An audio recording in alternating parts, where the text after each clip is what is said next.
Friends, పిట్యూట్ psychology YouTube ఛానల్కి స్వాగతం. Habit number 19. Habit number 19 వచ్చేసి స్లీప్ పొజిషన్. మీరు నైట్ నిద్రపోయే ముందు మీ బాడీ పోస్చర్ ఎలా ఉండిద్దో ఆ బాడీ పోస్చరే డిసైడ్ చేసిద్ది మీ యొక్క నిద్ర యొక్క డీప్ స్లీప్ని.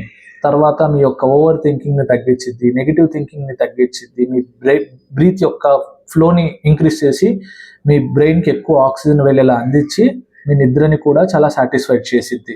మీ నెక్స్ట్ డే ప్రొడక్టివ్గా ఉండాలనుకుంటే మీ నిద్ర అనేది చాలా డీప్గా ఉండాలి. మీ నిద్ర డీప్గా ఉండాలంటే స్లీప్ పొజిషన్స్ అనేవి పర్ఫెక్ట్గా మేనేజ్ చేయాలి.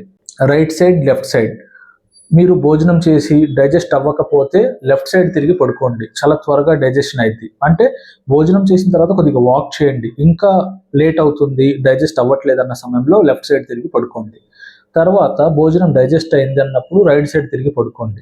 మీ ఫిజికల్ బాడీకి లెఫ్ట్ సైడ్ అనేది చాలా ఇంపార్టెంట్ అన్నమాట. మీ మెంటల్ బాడీకి రైట్ సైడ్ పోస్చర్ అనేది చాలా ఇంపార్టెంట్. ఈ రెండు ఇంపార్టెంటే. సార్, మీరు అడగచ్చు ఒక డౌట్, సార్ నిద్రపోయిన తర్వాత మనం ఎట్లా పడుకుంటామో మనకు ఐడియా లేదు కదా, మన బాడీ అనేది చేంజ్ అయింది కదా అంటే, కానీ నిద్రపోయే స్టార్టింగ్ మాత్రం నిద్ర ఫ్లోని పెంచడానికి, అంటే మీరు స్టార్ట్ చేయడానికి మాత్రం నిద్ర పడుకోవడానికి ఆ టైంలో మీ పోస్చర్ అనేది చాలా ముఖ్యం. దానివల్లే మీ యొక్క డీప్ స్లీప్ అనేది డిసైడ్ అయింది. తర్వాత మనం అది ఇన్వాలంటరీగా ఎట్లా జరిగిందో మనం చెప్పలేం, కానీ నిద్రపోయే ముందు మాత్రం చాలా కీలకం అన్నమాట మన పోస్చర్స్ అనేవి. ఓకే, మీకు ఈ వీడియో నచ్చినట్లయితే వీడియోని లైక్ చేయండి, ఛానల్ని సబ్స్క్రైబ్ చేయండి. Thank you for watching.